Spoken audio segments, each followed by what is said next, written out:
Guys, what's up, YouTube? I had to restart the phone here, the camera. Something was going on. Hey, top of the morning to you. It's Thursday. I think we're around May 25th, episode 78, Guitar Tips of the Day. We've been talking about modes of the pentatonic. I'm going to share a few things with you. And I do love the live streaming. This is so much fun. I appreciate the likes, the shares, the comments, the questions. Keep them coming. Okay, so lately in these guitar tips of the day, we're up to 78. I'm really happy about that. So we were talking about a couple weeks ago notes on the neck like this. Okay, like we did all the individual notes on the neck. Sorry, I have to scratch my face every time I turn the camera. And then we start talking about there's other things we can do, like there's intervals, 2-note combinations. There's even triads, 3-note combinations. There's 4-note combinations called chords, like 7th chords, add 9 chords. But I went straight from the notes to talking about pentatonic. Now, there's some out there who say, yeah, I want more advanced harmony. I want like, dominant 7 sharp 9 or D9 sharp 11. I want melodic minor scale. I teach that stuff too, of course, and I love it. One of the greatest things I think we guitar players can work on, we have this kind of physical, like the piano is white and black keys, and I think it's easy for visualization. The guitar is unique in that, the tuning of the second string is 1 fret lower than the other strings, right? It goes, you probably know this, it's a hang up for many, but this is a fourth, this is a fourth, this is a fourth, this is a third, this is a fourth. So for that reason, the reason it's been said that we have that tuning is to make it easier to facilitate chord shapes, but some would disagree with that. If we didn't have that, we'd have to learn, we'd play in all fourths, which some people do. But anyway, the point is that it makes it, I think, difficult for some. The shapes are different, whatever, but I think one of the benefits we have as guitar players, sorry, I'm scratching my face again, is that if you leave out open strings, everything does look the same. Like if I did this, here's a chord shape. So we get a break there, and then pattern-wise, if you're playing a scale, until you encounter open strings, it's the same shape everywhere. But one of the greatest things guitar players can work on is visualization. And what I teach, learn the notes on the neck, learn intervals on the neck, learn triad shapes, learn 7th chord shapes, but especially the pentatonic is so cool as a tool for visualization. So let's talk about that. We said the major scale is like this. You need to start with the major scale. So we said to do a C scale, you start on C, you end on C. Every major scale has to have one of each letter in music, A, B, C, D, E, F, and G. And lastly, it follows the formula of whole step, half step, whole step, whole step, whole step, half step. So here's a 1-string C major scale shape, right?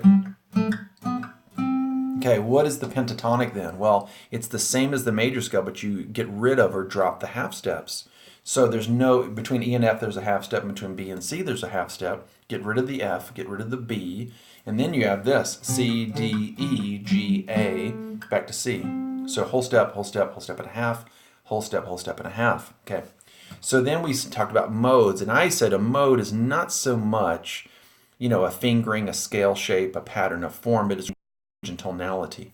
Like C is a tonality, E sus4 flat 9 is a completely different tonality. That's my opinion. It's not so much a finger shape we're talking about, more of a change in tonality. But I said one of the coolest things you can do is like memorize the 5 shapes in C major pentatonic. Let me show you an idea.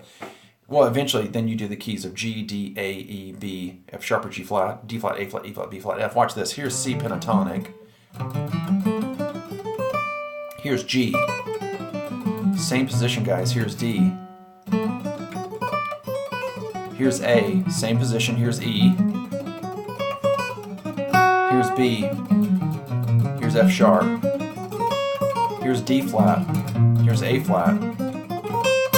Here's E flat. Here's B flat. Here's F. If I'm up here, here's C. Here's G. Here's D. I'm not looking in the camera. Here's A. Here's E. B. F sharp or G flat. D flat. A flat. E flat. B flat. F. So can you see how cool that is? I mean, you learn 5 shapes in C, and then you learn in the other 11 keys, and you can go from one key to another key.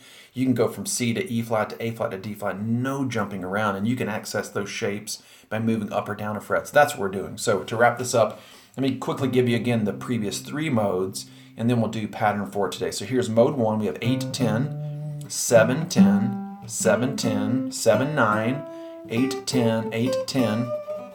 The next one is 10, 12, 10, 12, 10, 12, 9, 12, 10, 13, 10, 12. And then we have, this is mode 3, pattern 3, form 3, shape 3, whatever you want to call it. 12, 15, 12, 15, 12, 14, 12, 14, 13, 15, and 12, 15. Okay, here we are with the new shape, okay, for today. So this is pattern 4. Notice something though. C was the 8th fret, D was the 10th fret, E was the 12th fret, G is the 3rd fret down here. That's the lowest shape out of the 5. Okay, so that's where we're starting this key with. We're going to find the lowest non-open shape and then go forward and get all 4 shapes. So here we go. From the low to high, we have 3, 5. Next is 3, 5. 2, 5. 2, 5. 3, 5. And then 3, 5. Guys, tune in tomorrow. We'll do a live stream on YouTube for pattern 5. And I really want you to work on those shapes. They'll pay huge dividends, because really, I think if someone says, Scott, what is the coolest thing about guitar? I mean, it's so hard, right?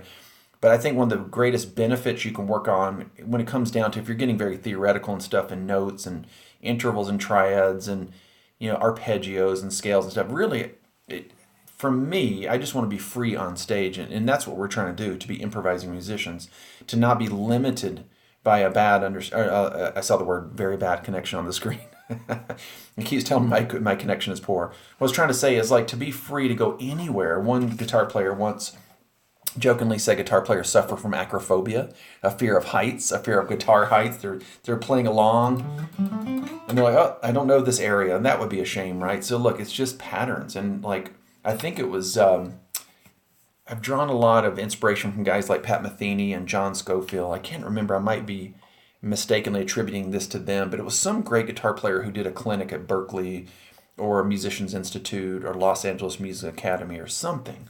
And but he said something to the effect of, you know, with guitar, it's like you have to learn patterns. It's okay. You have to physically learn the patterns to the shapes, because we're kind of a shape-driven instrument. And once you learn chord shapes, scale shapes, then you're free to make music with it. So don't feel bad about learning theory or learning shapes. They are a means to an end, which is just to be free musically, to improvise and be able to be creative and not be limited from a lack of fingerboard knowledge or something. So there you go, guys. 3 things I want to mention. You can get a free course. It's my free mini course, Learn Awesome Guitar. Just go to learnawesomeguitar.com. You get a free mini course. It's 14 videos in HD. You can access, it's downloadable and streamable files. You have videos, you have PDF downloads, cool stuff.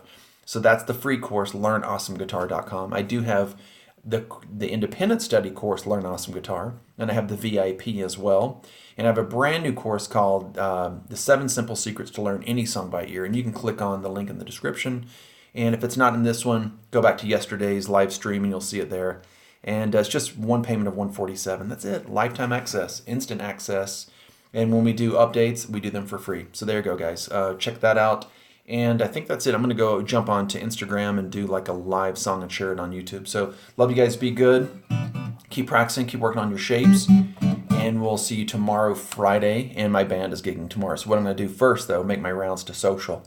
And then go to band, load in, and then do my gig. So you guys come first. Be good, guys. Love you guys. We'll see you soon. And keep practicing. We'll see you soon.